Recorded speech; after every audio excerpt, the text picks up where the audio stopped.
Hi, I'm Adam, This is Kevin. and we are Tech Guys Who Invest. This is the place for business people and investors to learn all about investing. We offer a fresh perspective on what it's like to have a day job while investing, and we share lessons learned on our investing journey. Our vision is to educate and entertain you while adding tons of value to your daily commute. Welcome to our show. Welcome, everybody, to the 5th episode of the Tech Guys Who Invest. In this episode, we're going to talk about the importance of attending conferences and networking, and we'll also dive into some tips about networking. Adam attended a 3-day multifamily bootcamp, which was hosted by Khleif. For those of you who are unfamiliar with Khleif, he is a big name in the multifamily space. He has a highly successful real estate podcast. I recommend checking his out as well. And Adam decided to attend, so I wanted to pick his brain, ask him what he liked, didn't like, and his approach to networking. I've attended one in the past, and I highly recommend that you go and check one out. There's so much information that you can learn. There's so many cool people that you can network with and meet. It's just overall a good time to be around people who have the same types of ambitions as you do, maybe even higher than yours, so you can feed off that energy and figure out ways to become better yourself. So here's the conversation between Adam and I about the importance of attending conferences as well as how to be a better networker. What's going on, Adam? Hey, how's it going, Kevin? I'm doing well. I'm excited to record this episode today because I get to interview you about the importance of attending conferences for things you're interested in investing in. And I know you have some great tips about how people can network at these things. Yeah, I'm so excited because I was blown away by the conference I went to, and I just can't wait to share some of the stuff that I discovered while I was there. Awesome. I'm really looking forward to it. Before we get into this episode, we want to first of all thank all the listeners for listening to our podcast. Adam and I have spent a lot of time, effort, and energy, and we love doing this and taking you along our journey. But we also love this feedback because this is how we get better. And one of the big pieces of feedback is that Adam and I have sounded too scripted on the first episode. So we're going to try our best to be more conversational. We want it to feel as if you are in the room with us observing the conversation as opposed to feeling like we're talking at you. Yeah, thanks a lot for everybody who gave us your thoughts. We really appreciate it. Like Kevin said, we want this to be an awesome podcast. So thanks so much, and keep the feedback coming because as you can tell, as you're going to see, we'll incorporate that. We take the feedback from our real listeners and we use it. So thanks so much.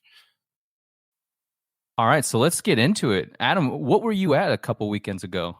Okay, so yeah, I went to Khleif's Multifamily Bootcamp. It was in Tampa, which is where I live, and went to it. And it was Friday, Saturday, and Sunday. Just a complete immersion, all full days. It was an amazing event. I like that word, immersion. So you were there from 9 a.m. to 6 p.m. Thursday, Friday, Saturday, or how did that work? Well, I'll tell you what, it was like 9 to 6 on Friday. And then Saturday, it was like 9 till I left at 9:30 p.m. They were still going. I heard they quit at 10. And Wow. then Sunday was 9 to around 3:30. Okay, so there was a little bit of a shorter day on Sunday at least. Yeah. Yeah. Now, I'm sure we'll get into the details of that and why people were there so late and stuff, but it was pretty intense. Awesome. So with these conferences, why do you feel it's important for people to go? Oh yeah, that's a great question. I really think they're beneficial because the biggest benefit honestly is networking. It really is. You meet so many other people, action takers, players that you can connect with. And I made some awesome connections this weekend that I'm really excited about. And you can just find people that are doing what you're doing or find people that you're a good fit with that you could potentially partner with or collaborate with or just add value to in some way. And that to me is the biggest benefit. There's also the education piece. That's super important because you'll learn things. Even if you're an expert, you're going to go to these things and you're going to learn something. You're going to have some kind of takeaway. And then another thing is you'll teach people, which is really cool. There's always going to be people there who know less than you, no matter how new you are. You may be thinking, I don't think I could ever do that with someone. You can, trust me. You can always teach someone something. And those people appreciate it so much. Just think how much you appreciate it when someone teaches you. So that, and then another thing I think is really beneficial at these conferences is they really excite you. They so pump you up and just get you ready to ignite your business. I like that. I love that. I don't like that. I love that. There's so much that you said that just got me fired up. So for this event, it's hosted by Rod Khleif, and my understanding, he's a multifamily guy. Heard him on a few podcasts, and he is one energetic and passionate person. Can you tell people who he is a bit more? Yeah, he is a multifamily expert. And as you said, he does have a podcast. It's very popular, one of the most popular multifamily podcasts. Rod is a tremendous success. He's owned over 2,000 apartments and houses. He also does a lot with education. What I love about Rod is he has the heart of a teacher. So he really loves teaching people, and he also is a giver. He loves to give back. And I just love that about him. You know, he's a generous person. He gives in some charitable ways, but he also gives to the industry and the community, just shares knowledge. And his event was value packed. I mean, it was completely value packed. You got way more than you paid for. That's always good to hear, because I know that they aren't as cheap as, say, a movie ticket, but I also know they aren't as expensive as box seats at a Tampa Bay Lightning game. Is that a fair understanding? Yeah, he has several levels that you can purchase, just kind of like a basic level, and then you can purchase a more expensive level where you get to have dinner with a few of the VIPs, and then there's a kind of like the VIP level that's pretty expensive. um, so I just went with the basic level, and I'm glad I did. Actually, it was a good fit for me. So yeah, that all depends on what you want to get out of it. And for me, that what I chose actually worked out really well. I was happy with it. Well, that's good. I'm glad that you were happy with it. There's no buyer's remorse then? No, not at all. I know one of the things that the other levels got were meals with the players there, and I'm sure that was amazing as well. But I found great value in getting people together from the conference and going to lunch with them. Oh, So that's great. it was great because, I just sort of met people and said, "What are you doing for lunch?" And we got together and we all went to lunch and got to know each other. And there's nothing like breaking bread with people. You really get to know them pretty well when you eat with them. Absolutely. Food brings people together, regardless of whatever beliefs or um, socioeconomics. Everybody needs to eat, and I love trying to get to know people over food. Yeah, and the first day was really cool. There's a little Cuban dive that you and I have been to. Oh, that's right. Right. Yeah, I took people there the first day, and I love sharing things like that with people because they were so happy we didn't go to some chain and eat. It We went makes to it this. feel kind of local. Right, it really did. These people were from out of town, and I took them to this authentic Cuban dive. Not fancy at all, but the food is so good, and they loved it. Okay, so people are coming from across the country to go to these things? Yeah, I connected with some fantastic people in Texas, Virginia, California. So I met people from all over the place and connected with them. We're in touch now. That's great. That's absolutely fantastic to hear. Yeah. So for this, you said like that there were players there that you could have meals with. Were there when you say players, were they speakers, vendors? Who were those people?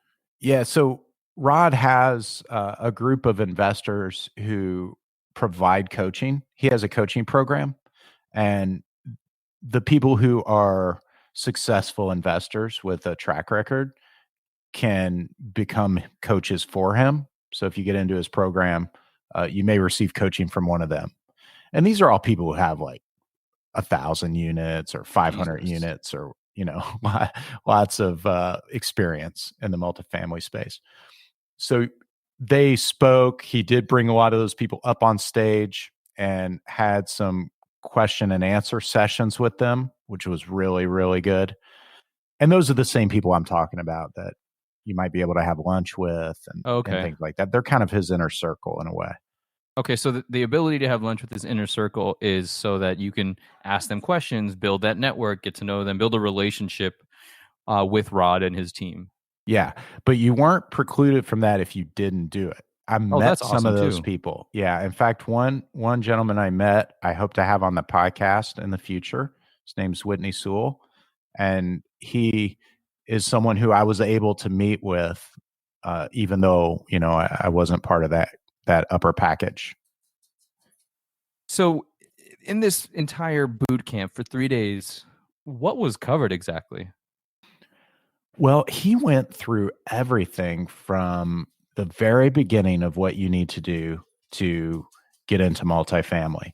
And what I love about Rod is he works a lot on personal development and having your head in the right space and having the right mindset and attitude.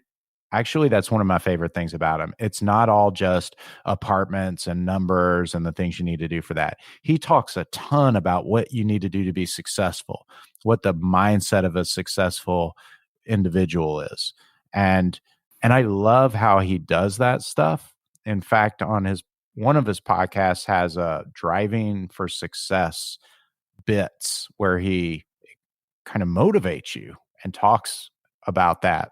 That's really a neat thing. So part of his program covered that, and that's where he started. He started by having us all write down our goals, and he had some exercises he went through where he had you think about where do you want to be in the future, and what are your big goals. And he took us through some exercises where he had us really dream big. If you could have anything you wanted and nothing could stop you from it, if what would you do if you knew you couldn't fail?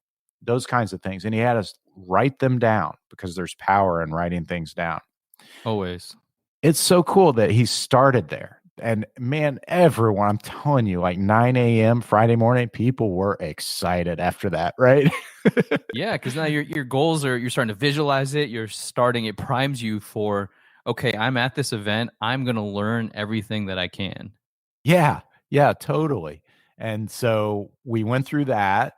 And then from there on, he stepped us through all of the components to buy a property and be successful in this business. So, he kind of helped with what it takes to locate a market, for example. And then, what your criteria should be, and you know, what would be a good deal for you, for example. And then he talked about how to analyze deals. And he talked about doing due diligence.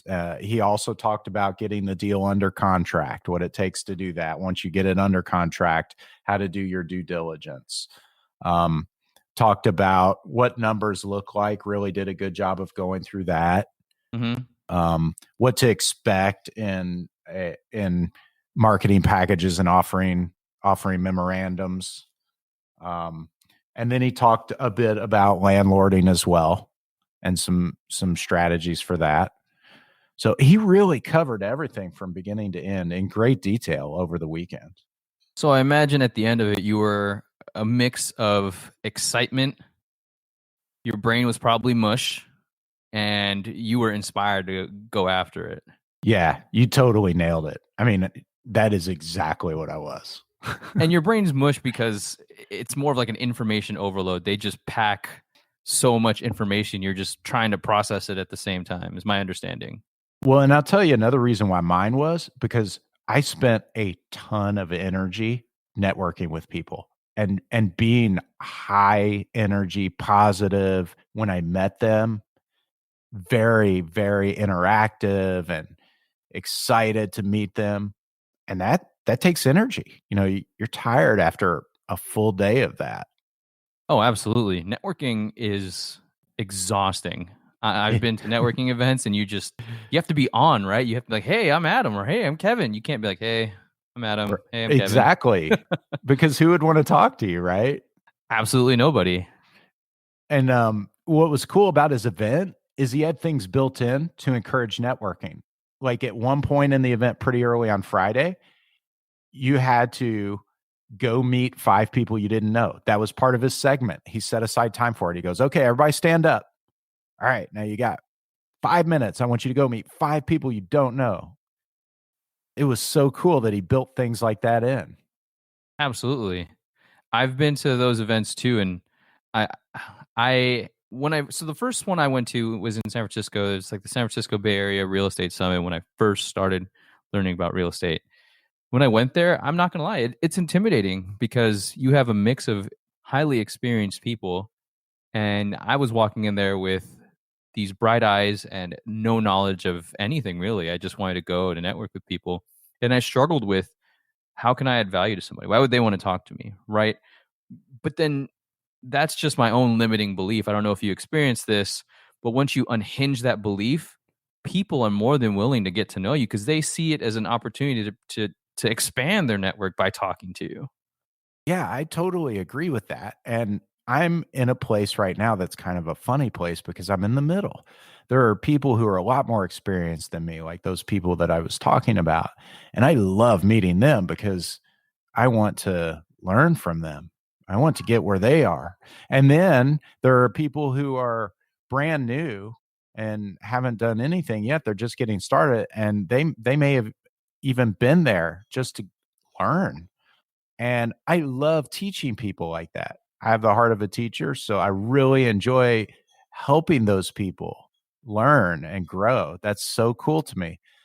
So that's why I know the people who are the ones I look up to, most of them probably feel the same way. They like helping a guy like me because they like helping people too, Exactly. You're associating with those types of people.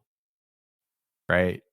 And also, I've learned that if when all else fails, continue to ask questions.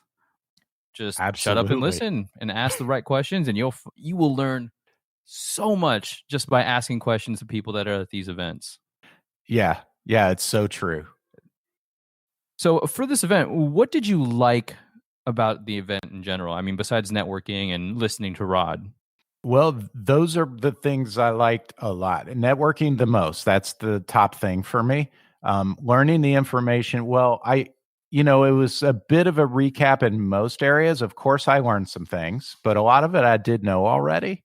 But meeting people and the energy that it brought, and then just giving me the motivation to move forward was great. I felt like a giant push forward. Oh, that's good. I That's love what I it. felt too. It's like it recharges your batteries when you go to these things. Absolutely. You're feeding off of everybody's energy, the energy of the event. It is an awesome experience. And I highly recommend that you go for just any conference really that you're interested in for material that motivates you or just fuels you. It's just good to get out there, talk to people, and be surrounded by like-minded individuals. Yeah, it really is beneficial. It's an investment. It really is an investment in your future. Okay, so what did you not like about the event? So it's funny, what I didn't like is not super important stuff. They're more logistic stuff. Um, because seriously, his format was great, and I really liked the content and the way he delivered it. It was just fantastic. What I didn't like were logistical things like they ran out of coffee too soon, and he, I mean, it's kind of nice to have that going Always. you know? The other thing was, as I mentioned Saturday, it was a super long day, right? Well, he did tell us, look, you guys are going to want snacks because we're going to go late Saturday. And in the schedule, it was printed that we would go, I think it said till 8 or 8:30, something like that.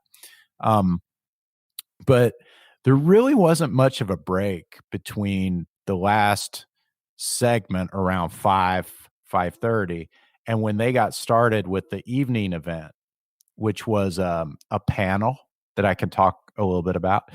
And I felt like some kind of a little break in there with having the venue provide some food options. Even if we Right. have to buy it ourselves, I'm fine with that. But maybe give us 20 to 30 minutes to go get something and have the venue prepared to be able to serve a lot of people so you can get it in that amount of time. And it Okay. didn't even have to be a full on meal, but something that would keep you full, you Yeah, a know? quick snack or a sandwich or something. Exactly, something like that. Sandwiches, salads, something. So that's it. I mean, honestly, those are the only things that I didn't like, and that's logistics stuff. Totally understand that because you're using your like the full extent of your brain capacity, right? You're fully aware of your surroundings, you're learning, you're taking it all in, and your brain takes up a good amount of energy for you. So if you're running on no fuel, how do you expect the quality of the event to go? Yeah, and he had, a cash bar going back there, for the evening event. So I couldn't imagine. I didn't grab anything to drink, but I couldn't imagine, grabbing stuff to drink while not having any food and then being on your feet for 12 hours. Man, Could be so a good time. I don't know. if I was a little younger, I would have. Fair point. Because then you also had the next day to go Right, to as well. exactly. So that Saturday night event, it was really cool. It was a panel. He had experienced people get up and answer questions. So he would ask questions, and then he had the crowd ask questions. And that's why they were there so late, because he kept saying, "Okay, guys, we can keep going if you want." And of course, no one is gonna turn that down, right? Of course not. He had like $1 billion of people on stage. Those people on stage were worth $1 billion. And you'd be a fool not to stay as long as you could. I agree.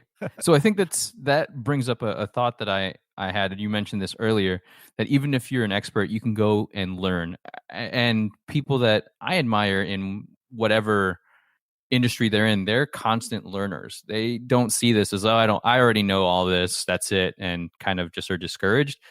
They find something that, like, oh, I didn't know that about that particular investment or that tactic. That's new to me. And they're continuous students of just trying to be better. Yeah, I agree. And especially in real estate investing where things change, there's always something to learn. Even the experts have to learn because things change. It's absolutely true. So, what was your strategy for networking with these people? Well, it sounds simple, but my strategy was just to do it. Have the courage to talk to people and go right up to people. And if I saw someone standing there who wasn't talking to someone, I would walk right up to them. It's Did you ever simple, get like right? rejected, if you will? Exactly. Put that fear out, and just went up for it. And everybody was so cool. Those people who were just standing there were really grateful because they were the ones who didn't have someone to talk to. So they're like, "Oh, everyone else seems to be talking to someone, and I'm just standing here." And then this guy comes up and starts talking to me. So I've been that person where you break and you're like, okay, what do I do next? I don't know if I want to talk to people. I just came out of an event. I'm processing. What am I supposed to do? Who do I talk to? All of these things, and I think it's my own um, propensity to overthink things. I just need to, hey, how's it going? Introduce myself, right? But then I start getting in my own mind, and next thing you know, I inch closer and closer to the wall, or I get a snack, and next thing you know, I'm in the corner by myself or on my phone. So don't do that. Don't be me. Be like Adam at these events. My advice to everyone listening when you go to a conference or any kind of a networking event, right? Especially if you're trying to raise capital or if you're looking for leads, it's very important to get your message out there. So, any chance you get, Do not waste that opportunity and just find someone and talk to them. Just you can start with something very simple. So, hey, tell me about yourself. Or, hey, I'm Adam. What do you do? Something just to get it started. And then the conversation will take off. But you can't waste a single second. You have to use those opportunities. Speaking of that, so first impressions, I think you and I can agree matter. And you and I coming from the same mastermind, our mentor taught us that to practice an elevator pitch, a 10-second pitch where you're saying, I'm Kevin, this is what I'm looking for. It's nice to meet you. Instead of, hey, I'm Kevin, and this is and not being able to articulate what you want. So that person's automatically thinking, well, I don't know anything other than this person's name. So practicing an elevator pitch is huge. Yeah. And just like you said earlier, asking questions keeps it going. So what didn't work in terms of networking? Well, that's a good question. I think not having the courage to go and just talk to people, like you said, it is kind of easy to look at your phone or something like that, especially if you're tired, and you're not going to meet people that way. I really looked for every single opportunity. Like, I went to get a coffee in the front and there was a line. I just started talking to the first person I met. When I walked in first thing in the mornings, I was there just a few minutes before the event started. So I had time to get coffee and mill about. I got there early on purpose so I could talk to people. It's so funny. The last moment of the last day, I was walking out to the parking garage and another guy was walking out to the parking garage, and we looked at each other and just started laughing. We're like, one last networking opportunity. And we started talking. Yeah. Why He's not? this investor. I got his card. He got mine. We've already connected. I think that there's opportunity for us to collaborate together on a project in the future. That is basically why you want to network. So there's two reasons why I see networking as this huge beneficial thing. First is you can find opportunities, and the second is it can help you solve problems. It can help you learn basically new things about whatever it is you're trying to do. What else would you add to that list of why networking is important? Well, it's funny. Let me answer that, but I was thinking more about your what didn't work question, because that's a really good question. It's kind of a hard one, and I want to give one of those real quick. Okay, go for it. This wasn't something I did, but it was something I noticed someone else did. When they met people, they would ask them questions that made the other person feel uncomfortable. Like, hey, so one of the first things they would say is, hey, my name is so and so. How many doors do you have? How many properties do you have? And it's like, wait a minute, man, we don't even know each other, that kind of thing. What's your cash flow, man? Right. How much money do you make? Whoa, what's your net worth? Buddy? So I think that's what didn't work. Right now, I observe that, but yeah, don't do that. Kind of get to know someone a little. Start with that. Like get to know somebody a little bit. That's the best way to start. So what was your go-to line then? Well, I usually just started real simple with tell me about yourself. And others have a lot of people have a similar mindset, like, some more than others are willing to get out and network. But when they see someone that's very friendly and approachable, obviously, easy to talk to, they just kind of open up. So I usually just introduce myself and tell them a little bit about me, tell me about you. And I'm listening for something that we have in common. And as soon as I hear that first thing that we have in common, I kind of latch onto that and expand from there. Even if it's just, where are you from? Hey, I'm from the Tampa area too. Whereabouts do you live in the Tampa area? This is where I'm located. So just listening for any commonality was a great way to do that. Building that rapport. Yeah. Yeah, absolutely. And then what was your question I was going to come back to? Was that around other benefits of networking? Yeah. So the benefits that I see for networking are to find opportunities to invest, especially within real estate, and to maybe find somebody that could teach you something new, something you didn't know about just expanding that knowledge network. Yeah, that's a good one. And Kevin, something that you and I have learned that isn't commonly known is a way to add value to other people. So look for a way to help others. And so some people may be thinking that sounds counterintuitive because, hey, isn't this about me trying to make as much money as I can and getting what I need? But that's not really the mindset of the wealthy. We have an abundance mindset, a growth mindset. So one of the things we're thinking about is how can I help others? How can I add value to this person? So I'm trying to learn a little bit about them to think, what is a way I can add value to you? And I know that'll come back to me if I do it. Absolutely. And I think it's also part of leverage, right? In real estate, leverage is a huge thing. Being able to leverage loans to like literal actual debt, right? Leveraging debt to purchase properties, but then leveraging your network, whether it's resources, connections, referrals. There's so much power in your network. You never know what type of value that other person can bring, and they will remember you for adding value to them. It's some capacity. It can be something as small as a restaurant recommendation that you guys went to for lunch at that conference. Yeah, I agree. That's really good stuff there that you said. I also think that that whole value thing, adding value, is shifting your mentality. Instead of saying, oh, wow, this multifamily complex is too expensive, you're starting to think, how can I get this done? Who can I partner with? How can we take the money that I have, combine it with somebody else's money? And you don't know who that other person may know, right? So you eventually can form a team to purchase a property that you wouldn't be able to do by yourself. Yeah, and that's exactly what I was thinking. That was going through my mind. The gears were turning as I was meeting these people. Fantastic. So what other conferences have you signed up for within the coming year? Oh, the Podfest conference coming up, right? That's right. In March, that'll be our first one. Yeah, that's going to be awesome. We're going to be representing Tech Guys Who Invest. So that'll be super fun. I'm really looking forward to that Podfest.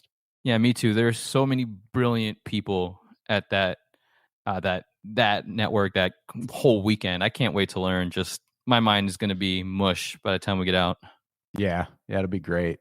Maybe we'll see some of our listeners there. That would be really awesome. That would be fantastic. Well, Adam, thank you so much for your time today. You make me wish I went to that event, and I almost feel like I missed out on the networking opportunity. Thanks, Kevin. I really enjoyed talking to you about it today. And if any of our listeners want to network with Adam or I, go to tgwipodcast.com/contact, and you can click one of those images to get on Adam's calendar or to get on Kevin's calendar. So we'd love to just chat investing, real estate, or if you have a cool story about investing, let us know too, and we would love to bring you on to the podcast. That's it for this episode of Tech Guys Who Invest. This is Adam. And this is Kevin. Thank you so much for listening to us. Don't forget to join our Facebook page where we're building a community of investors so that we can share ideas, tips, and other ways to help us get out of the rat race. If you found value in this podcast, it would mean the world to us if you could share it with your network. Lastly, we love feedback. It's how we get better. So if you wouldn't mind spending 30 seconds and leaving us an honest review on iTunes or Stitcher or whatever platform you're using, that would be super sweet. If you want to get on Adam or Kevin's calendar, go to tgwipodcast.com/contact. We want to help you invest safely, wisely, and ultimately get you out of the rat race. Thanks again.